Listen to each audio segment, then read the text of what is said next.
마태복음 19장 한 전반부 정도에서 우리가 하나님의 말씀을 듣겠습니다. 하나님이 짝지어 주신 것, 우리 제목같이 한번 읽어봅시다. 시작. 하나님이 짝지어 주신 것이라는 제목으로 하나님의 말씀을 전해드리겠습니다. 이 말씀을 참 전하기에 있어서 많이 고민이 되었었습니다. 참 부담이 되는 설교가 아닐 수가 없었습니다. 정말이었습니다. 딴 날보다 더 고민했고 딴 날보다도 더 많이 연구하면서 말씀을 준비해 봤습니다.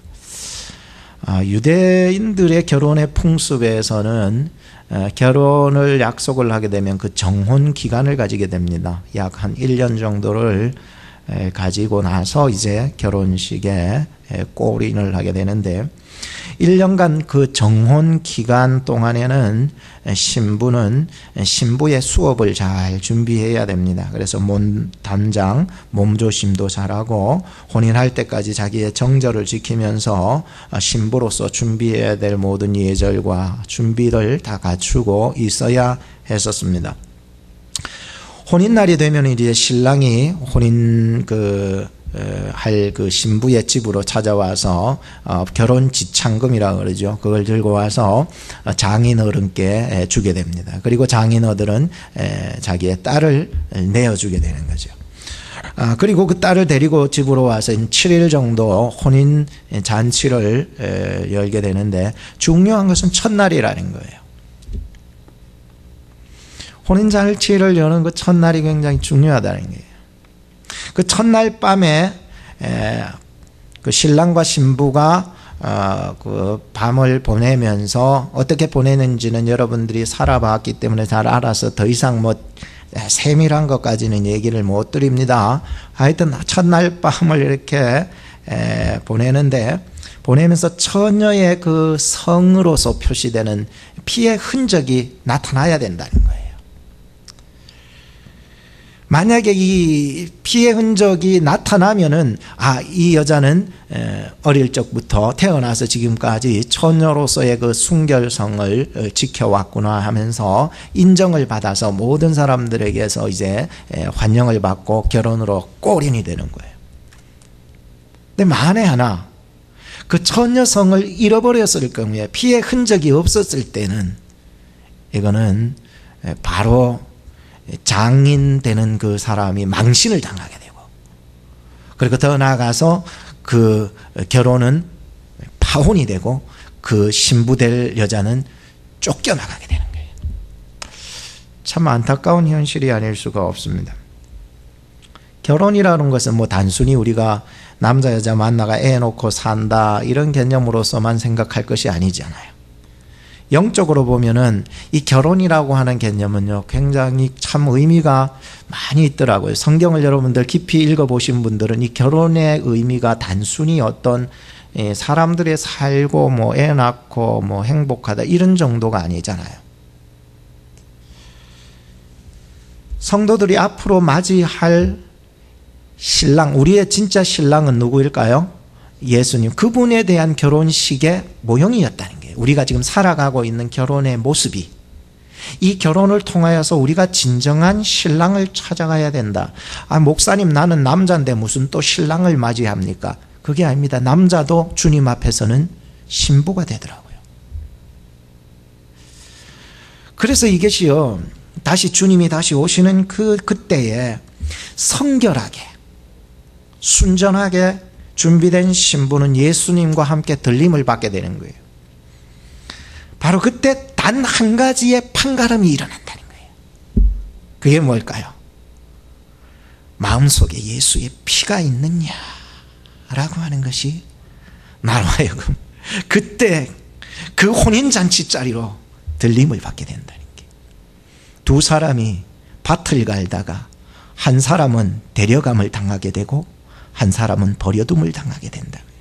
두 사람이 맷돌을 갈다가 한 사람은 데려감을 당하고 한 사람은 버려둠을 당한다고 했었습니다.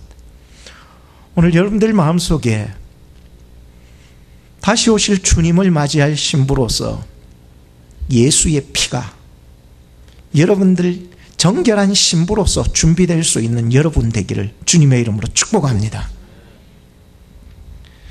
당시 유대 사회에서는요, 굉장히 여자들의 그 신분에 대해서는 굉장히 천하게 여겨요. 남자는 우월했어요. 이 당시에도. 지금도 많이 그런 사상들이 많이 지금도 유대 사회에 많이 일어나고 있고, 우리 한국 사람들도 사실 이 유대 사회의 어떤 그 습성이라든지 이런 것과 비슷하다고 생각합니다. 여자는 율법을 배울 수 없고 율법을 배워서도 안 된다는 거예요. 하여라는 여자를 만졌다가는 만진 사람도 부정하게 돼버린 거예요. 여자는 족보에도 기록할 수 없었고 돈으로 사왔기 때문에 가볍게 버릴 수도 있었던 거예요. 여자의 인생은 참 안타까워요. 연약한 거죠. 남존 여비 사상에 흐르던 시대와도 같았을 거였습니다. 기원전 2세기 초에 예루살렘의 유명한 학자였던 벤 시라라고 하는 사람은 그 지혜서에 여자에 대해서 이렇게 기록합니다. 여자들과 함께 앉아있지 마라. 아이고 참. 이는 옷에서, 여자 옷에서 좀이 나오듯이 여자로부터 여자의 심술이 나오기 때문이다. 그러니까 여자를 굉장히 비하했다는 거죠. 여자의 친절보다 남자의 심술이 낫나니, 더 좋나니 여자는 치욕과 비난을 낳을 뿐이니라. 그러니까 이 상황에서 얼마나 여자들의 그 신분이 굉장히 천대받고 있었던가라고 하는 것을 알 수가 있었습니다. 저는 오늘 하나님이 짝 쥐어주신 것에 대한 말씀을 전해드리겠습니다. 그 첫째는 하나님이 짝 쥐어주신 결혼입니다. 바리새인들이 지금 예수님을 시험하여서 물었습니다. 사람이 아무 연고를 물론하고, 좀 말이 어렵습니다만 쉽게 말하자면 사람이 어떤 작은 이유에서라도, 이렇게 표현하는 게 더 쉽게 알아들을 수 있겠죠. 사람이 어떤 작은 이유에서라도 그 아내를 버리는 것이 옳습니까? 이렇게 바리새인들이 물어온 거예요. 예수님은 뭐라고 대답해야 할까요? 그 당시 바리새인들 파당도 여러 가지가 있었어요. 그 당시. 근데 그 바리새파 중에서도 큰 주류를 두 가지로 이루고 있잖아요. 하나의 파는 샴마이파, 보수파예요. 이 바리새파 안에도 말이에요. 바리새파 안에 샴마이파가 있고, 한 파는 힐렐파라고 해서 자유주의적인 파, 이런 파를 말해주고 있어요. 이 바리새파 중에서도 그런 파들이 있어요. 두 가지의 주류가 흐르고 있었던 거예요. 그 중에서 이제 샴마이 학파의 경우에는 아내가 간음했을 때, 또 이와 같은 어떠한 무거운 중징계를 받을 때에만 이혼을 할 수 있다라고 한 거예요. 그게 샴마이 학파고, 두 번째로 힐렐 학파는 아니다, 우리는 생각이 좀 다르다. 사소한 것까지도 찝어내가지고 이혼의 빌미가 되면은 이혼할 수 있다, 이래버린 거예요.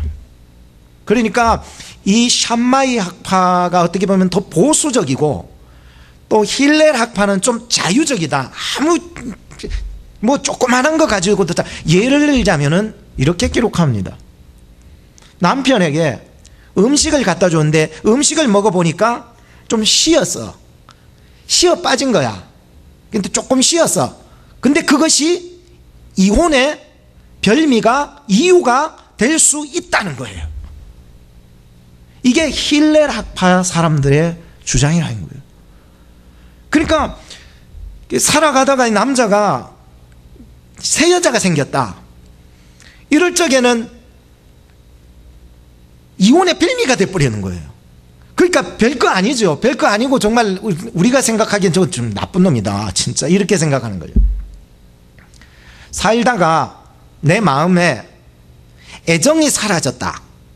그 여자에 대한 애정이 사라졌다. 그건 자기 마음이지, 그거를 가지고 자꾸 이렇게 얘기하면 되겠나, 이래 되는데, 남자의 마음에서 여자에 대한 애정이 사라졌다. 그것은 이혼의 빌미가 될 수 있다, 이래 되는 거예요. 그러니까 이 힐렐 학파라고 하는 것은 샴마이 학파하고는 좀 다르게 굉장히 작은 이유에서만이라도 이혼할 수 있다라고 얘기를 하고 주장을 하는 바리새파 중에 한 주류였다는 거예요. 그것이 사회에 그것이 주류를 이루고 있었기 때문에 과히 바리새파의 두 주류 중에서 이 힐레락파의 주류도 굉장히 많았다라고 하는 것을 알 수가 있어서 그 사회상을 우리는 찝어서 알 수가 있는 것입니다. 바리새인들이 지금 찾아와서 예수님을 시험하여서 물었던 질문을 한번 다시 들어보세요. 사람들이 아무 연고를 물어나고 즉 어떤 작은 이유에서라도 그 아내를 버리는 것이 옳습니까? 지금 얘기하는 바리새파는 어떤 파일까요? 힐레락파라기보다는 샴마이 학파이기 때문에 오히려 그 사람들을 내다 까기 위해서 그렇게 얘기하지 않았는데 무게를 조금 더 들 수 있잖아요. 목사님 지금 난 무슨 얘기하는지도 몰라요. 지금 뭐 샴마이 힐레 지금 의도를 알아야 지금 말씀이 들어오는 거예요. 목사님 난 뭐 헷갈린다.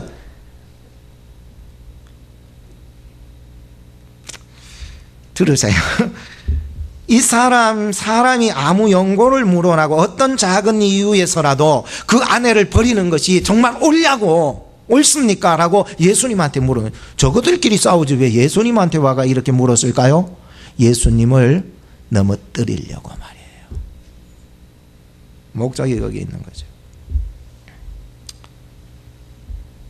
그런데 예수님은 이 시험에 빠뜨릴 목적으로 찾아왔던 그 바리새인들이 많은 사람들이 바리새인들이 찾아왔기 때문에 목적이었기 때문에 여기에 대해서 휘말리지 않으셨습니다. 자, 그러기 위해서 예수님께서 과연 이 여자를 버린다라고 하는 것에 대해서 과연 예수님의 의견은 어떠한 것이었을까라고 하는 것이었습니다. 이 질문에 예스라고 동의를 하면은 예수님도 뭐 힐레락파하고 똑같네, 뭐 자유주의적이고 뭐 사람이나 똑같네, 뭐 자기가 뭐 메시아라고 얘기하지만 똑같네, 아무것도 아니네, 이렇게 꼬집어 버릴 수가 있잖아요, 그죠? 그리고 노라고 부정하게 되면은 자비가 없네, 무자비한 자네, 세상에 돌아다니면서 사랑을 외치고 자비를 외치고 뭐 퍼주라고 그렇게 하면서 자기는 이렇게 결혼하다가 이혼했던 그 연약한 여자의 입장에 서지는 못하고 그걸 오히려 이렇게 하면은 무자비한 사람이 된다고 꼬집히기 때문이었다는 거예요. 그래서 예수님께서는 창세기 2장 20절부터 25절 말씀으로 가지고서 창조 질서에 따른 이 결혼의 본래적 목적, 좀 길어요, 죄송합니다. 창조 질서에 따른 본래적 결혼의 목적, 좀 복잡해도 여러분들, 자, 그렇다면은 이 창조 질서 안에서 결혼에 대한 본래적 의미와 목적이 무엇인지를 먼저 얘기를 해주셨다는 거예요.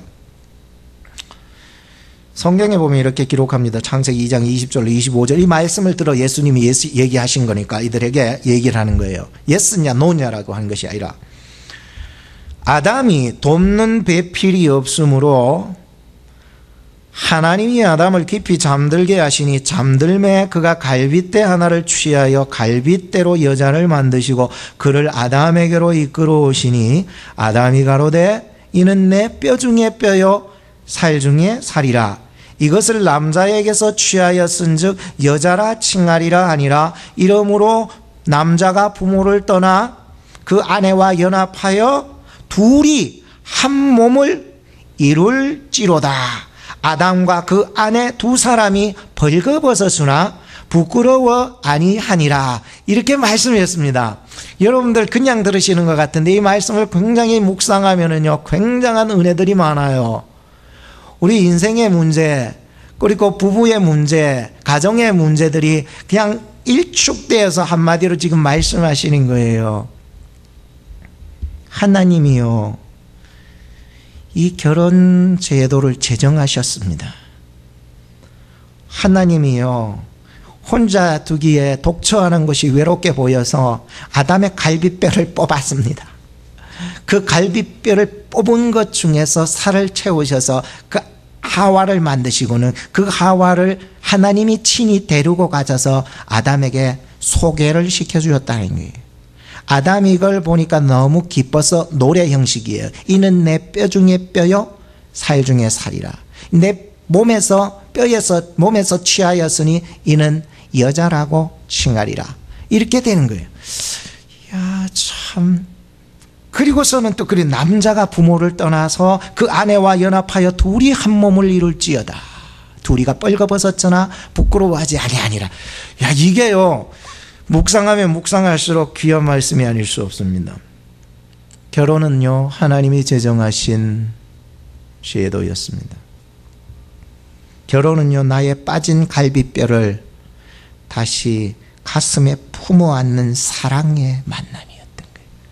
그러니까 이 속에는요, 하나님의 그 거룩하게 하시는 만남, 하나님이 그 사랑하시게 하시려고 뼈를 뽑아가지고 만나는 거예요. 이게 결혼이라는 거예요, 결혼. 그래서 결혼의 그 목적은 연합한다. 그래, 연합해서 둘이 어떤 것이 하나가 된다라고 하는 것이 이 결혼의 본래적인 창조 질서 안에서의 목적이었다는 거예요. 결혼은 사람을 지으신 하나님이 짝지어 주신 것이기 때문에 성경에도 4절에 예수께서 대답하여 가라사대 사람을 지으신 즉 사람을 지으신 하나님이 짝지어 주신 것이기 때문에 사람이 나눌 수 있다 없다. 이게 본래적인 창조적 질서 안에서의 결혼의 목적이고 의미였다는 거예요. 이걸 얘기한 거예요. 그런데 바리새인들의 질문은 옳습니까? 아닙니까? 예수님 예스 하든지 노 하시든지 이렇게 대답하는데 예수님은 본래적 얘기만 하고 있었던 것이었습니다. 하나님께서 이 결혼을 제정하실 때에는 이혼이라고 하는 것을 전제로 하고 제정하셨을까요? 전제로 안 하고 제정하셨을까요? 이것도 여러분들에게 드는 시험입니까? 하나님께서는요, 결혼을 창조 질서 안에서 두신 그 본래적 목적 안에는 이혼이라고 하는 것을 전제해 두지 않으셨습니다. 그래서 예수님은 그 결혼에 대한 본래적인 내용만 얘기하고 있었던 것이었습니다. 그렇다면 왜 이혼이라고 하는 것이 그 제정이 되고 그것이 신명기의 율법으로 제정이 되기까지 했던가? 그것은 성경에도 말씀하시는 바와 같이 무엇 때문일까요? 사람의 완악한 마음 때문에. 자, 두 번째로 좀 더 깊이 한번 들어가 보겠습니다. 두 번째는 하나님이 짝지어 주신 사람에 대한 부분입니다. 부부, 아내와 남편, 남편과 아내, 하나님이 짝지어 주신 그 부부에 대한 이야기를 하겠습니다. 예전에 우리 어떤 할머니하고 할아버지가 TV 퀴즈쇼에 나와가지고는 천생연분이라는 글자를 맞춰보라고 할아버지가 이제 천생연분이라는 글자를 할머니한테 소개를 해주잖아요. 가만생 천생연분 너무 어려운 말이고 할머니들은 잘 글을 많이 못 배우셨잖아요, 옛날에. 그러니까 잘 모르시잖아요. 그러니까 저걸 어떻게 설명을 해야 되나, 천생연분. 이러니까 할아버지가 할머니한테 얘기합니다. 당신과 나 사이가 뭐냐? 이렇게 된 거죠. 당신과 나 사이는 왼수다. 왼수. 넉자로. 그러니까 할아버지는 천생연분 할 줄 아는데 이 할머니 입장에서는 평생원수, 그것도 평생 왼수다 이렇게 얘기를 했다고 하면서 그때 저도 굉장히 많이 막 웃었던 적이 있었습니다. 처음에 살 때는 정말 천생연분, 하늘이 맺어준 그 인연으로 처음에는 살았는데 살다 보니까는 한심한 것도 있고 답답한 것도 있고 미워 죽겠으니까 그것이 천생연분이 변해서 뭐가 된다고? 평생 왼수가 되더라는 거예요. 모양이 다르니까, 다른 모양이 만나니까, 이게 못 보던 것을 만나니까 이제는 왼수로 바뀌어지더라는 거예요. 그런데 그 평생 왼수가요, 가장 아플 때 약을 사주더라는 거예요. 이 평생 왼수가 내가 가장 힘들 때 나를 도와주고 이렇게 세워주더라는 거예요. 근데 이 평생 왼수가 내 가장 외로울 때 가장 옆에 있어 주더라는 거예요. 한번 따라합시다. 왼수를 사랑합시다. 옆에 사람 인사하세요. 당신을 사랑합니다. 지금 제가 설교하는 걸 잘 이해하고 들으시기 바랍니다. 부부는요, 법으로 살 수 있을 게 없을 게 없습니다. 부부한테 법이 적용되면 그때부터 사는 게 힘들어집니다. 부부는 법으로 살 수 없습니다. 바리새인들은 법을 들이대면서 모세는 이혼 증서를 주어서 내버리라고, 쫓아내버리라고, 이혼하라고 명하지 않았냐고 지금 예수님 앞에 얘기하고 있었습니다. 정말로 신명기서 24장 1절에서 2절 그 율법, 모세의 율법에 보면은요, 아내에게서 수치스러운 일이 발견되면 이혼 증서를 주어서 내쫓아버리라고 기록되어 있습니다. 그래서 이 수치스러운 일이 아내에게서 발견된다라고 하는 이 말을 가지고서 이 바리새파들이 두 개의 주류가 일어났다고 그랬죠. 하나는 어떤 주류? 목사님 아무 생각도 없습니다. 샴마이 파가 샴마이 파가 나고, 또 하나는 힐렐 파가, 그 안에서 지금 이 구절 속에서도 두 주류가 일어난 거예요. 아내에게 수치스러운 일이 뭘까? 그러면 샴마이 파에서는 뭐라 그럴까요? 수치스러운 것을 뭘로 여길까요? 아내에서 수치스러운 일이 발견되면 이혼증서 줘서 내쫓아라. 샴마이 파에서는 간음, 아주 중징계 받을 간음, 이것만이 이혼의 조건이 될 수 있다 이랬고, 힐렐파는요, 아주 사소한 것까지라도 흠집을 잡아내가지고 완전히 쫓아낼 수 있으면 쫓아낼 수 있다라고 이렇게 되는, 거기서 주류가 갈라지는 거죠. 재작년에 2015년에 아프리카 알제리에서 멋진 결혼식이 일어났습니다. 제가 이 얘기를 하는 것은 지금 이 힐렐 학파의 그 예수님 앞에 자꾸 질문하던 거기에 대한 얘기를 보충 설명하는 것입니다. 그 사람들은요, 마음에 안 내키면은요, 이혼해 버립니다. 재작년에 아프리카 알제리에서 멋진 결혼식이 치러졌답니다. 그런데 이 두 신랑 신부가 첫날 밤을 보낸 뒤에 신랑이 아침 일찍 일어나 보니까는 옆에 아내는 온데간데 없고 도둑놈이 누워있더라는 거예요. 이럴 수가 있나 싶어가지고 막 난리 난 거예요. 근데 자세히 보니까 그게 도둑놈이 아니고 부인이더래. 지금 연애를 하면서 지금까지 아내의 민낯을 본 적이 없었대요. 민낯 아십니까? 화장 안 한 얼굴을 민낯이라 그럽니다. 화장 안 한 얼굴을 민낯이라 그러는데 민낯을 보게 된 거예요. 그러니까 깜짝 놀라가지고 이거 어떡하냐, 안 되겠다, 나는 도대체 이건 속고 결혼했다, 나는 이런 여자인 줄 몰랐다, 화장했을 때만 봤거든요. 그냥 화장을 다 지우고 민낯을 보는 순간 너무 속았다 싶어가지고 이 사람이 법원으로 가서 소송을 건 거예요. 얼마를 걸었냐 하면 진짜 있었던 건 이겁니다. 13,300파운드를 소송을 건 거예요. 난 속았다, 난 피해 보상을 받아야 된다 하면서 이 여자한테 소송을 건 거예요.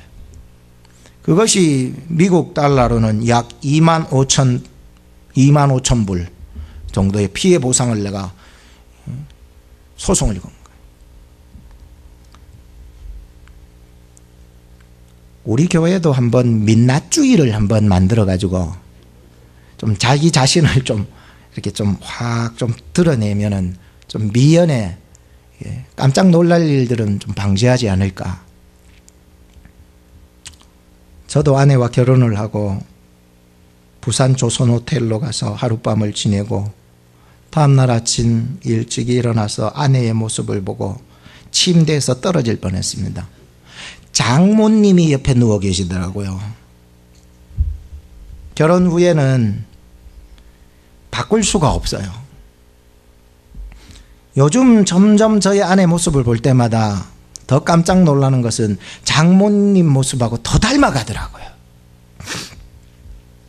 그래서 결혼하기 전에 잘 보고 결혼해야 됩니다. 얼굴을 보고 결혼하려면은 처음부터 얼굴을 잘 뜯어보고 결혼을 하고, 얼굴 안 보고 했다면 어떻게 해야 될까요? 네?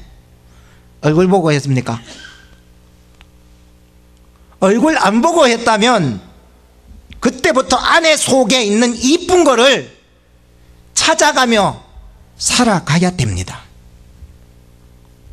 요즘은 점점 아내의 모습이 예뻐지고 있습니다. 부부는요, 법으로 사는 것이 아니라 뭘로 살아갈까요? 에? 정으로 산다고요? 그러이 평생이 왼수가 되는 거죠. 그러이 평생이 왼수가 돼요. 부부는요, 법으로 사는 것이 아니라 사랑으로 사는 것이라. 외모는 1년, 따라합시다. 외모는 1년, 마음은 평생. 사람의 마음의 그 완악함 때문에 성경이 얘기합니다. 사람의 그 마음이 완악함 때문에 법이 생긴 거예요. 이혼법이 생긴 거예요. 모세의 율법이 만들어진 거예요. 오늘 우리는 사랑의 법 외에는 이제는 아무 법도 우리에게 잊지 않기를 축복합니다. 마지막 셋째입니다. 하나님이 짝지어 주신 교회입니다. 고린도전서 7장에 보면 결혼 전에는 염려해서 어떻게 하면 주를 기쁘게 할까? 결혼 전에는 그래요. 그런데 결혼하고서는 염려하기를 어떻게 하면 아내를 기쁘게 할까? 어떻게 하면 남편을 기쁘게 할까? 이렇게 한답니다. 그래서 사도 바울 선생님은 말하기를 2번이나 얘기를 하잖아요. 혼자 살 수 있으면은 어떻게 하라고요? 혼자 살아라고요. 저도 어쩔 때는요, 아내에게 구속당하는 것 같고, 아내는 내가 언제 당신을 구속했냐고 말하겠지요. 근데 남자 입장 쪽에서를 볼 때에는 있는 것 자체가 구속일 때가 많아요. 안 그런가요? 그런 적이 있었다는 거지. 그래서 혼자 살았으면 하는 궁상맞은 생각도 해본 적이 사실입니다. 혼자 살았으면, 혼자 주를 섬길 수 있었으면. 어쩔 때는 간혹 아내에게 구속당하는 것 같고 종노릇 당하는 것 같고 비참할 때가 있는 것 같은 그런 느낌이 약간은 올 때가 있지요. 그러면 아내도 말하겠지요. 당신이란 존재는 집에 두고 오면 근심덩어리요, 같이 나오면 짐덩어리고, 혼자 내보내면 걱정덩어리고, 마주 앉아 있으면 왼수덩어리다. 사도 낱말하고 있네. 저희 아내가 얘기하겠지요, 저를 보고. 그리고는 저희 아내도 저도 찾아가는 곳이라고 하는 어딜까요? 교회밖에 없어요, 여러분. 이민생활 하면서 여러분들 많이 느껴보셨잖아요. 많이 힘들고 외롭고 답답하고 원망스럽고 미워질 때 우리가 찾아갈 수 있는 곳은 딱 한 군데밖에 없더라고요. 더없이 사모는 더 그렇고, 목사도 내가 어디 가겠습니까? 여러분, 교회 오면 만납니다. 교회가 있는 거예요. 교회 가면요, 할 게 없으니까 기도하게 되는 거예요. 그럼 은혜 받고요, 말씀 읽는 거예요. 그럼 힘을 얻고요, 은혜 받고 힘 얻으면은요, 다시 살아갈 용기를 위로부터 다시 받는 거예요. 참 희한하지 않아요? 그래서 교회는 이 땅에서 하나님이 은혜를 공급해 주시는 공급처로서 짝지어 주신 천국의 모형이더라는 거예요. 뭐가요? 교회가 그렇더라니까요. 교회가. 교회 와서 성도들을 위해서 기도하고, 교회에 와서 하나님 앞에 기도하고, 교회에 와서 하나님 찬송하고, 교회에 와서 말씀 안에서 은혜 받으니까요, 너무 좋은 거예요. 힘이 나는 거예요. 그래서 교회는요, 하나님이 나에게 짝지어 주신 은혜의 공급처더라니까. 에베소서 5장 31절 말씀에 이렇게 기록합니다. 이러므로 사람이 부모를 떠나 그 아내와 합하여 그 둘이 한 육체가 될지니 이 비밀이 크도다. 내가 그리스도와 교회에 대하여 말하노라. 지금 사도 바울 선생님은요, 지금 남자하고 여자하고 결혼한 그런 얘기를 얘기하고자 한 것이나, 이거는 그냥 우리가 살아가야 될 진정한 신랑을 위한 모형일 뿐이니까, 여러분들이 힘들고 어려울 때 교회에 나와서 기도하고 교회에서 은혜 받으라는 거예요. 하나님이 나에게 오늘 이 오클라호마 아닌 중앙장로교회를 여러분들에게 짝지어준 줄로 믿으시기 바랍니다. 그래서 말씀 안에 은혜를 받고요, 여기서 기도하기로 작정하세요. 여기서 내가 뼈를 묻겠다고 작정하시고요, 그렇지만 이렇게 내가 그리스도와 교회에 대해서 말하지만, 그러나 너희도 각각 자기의 아내 사랑하기를 자기같이 하고 아내도 그 남편을 경외하라. 그래서요, 남편은요 아내를 사랑하고 아내는 남편을 뭐 하라고? 경외하는 법칙을 주신 거예요. 결론을 짓겠습니다. 한번 따라 합시다. 결혼을 축복합니다.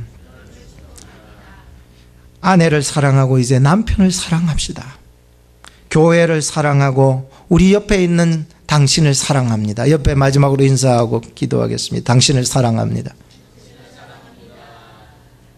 기도하겠습니다. 주님 다시 오시는 그날까지 정결하게 예비된 성도와 교회가 되게 하여 주옵소서. 하나님이 짝지어 주신 결혼 속에, 부부관계 속에, 교회 속에 사랑과 존경의 법이 살아 역사하는 우리 교회가, 우리 가정이, 우리 성도들이 되게 해 주옵소서. 예수님의 이름으로 기도하옵나이다. 아멘.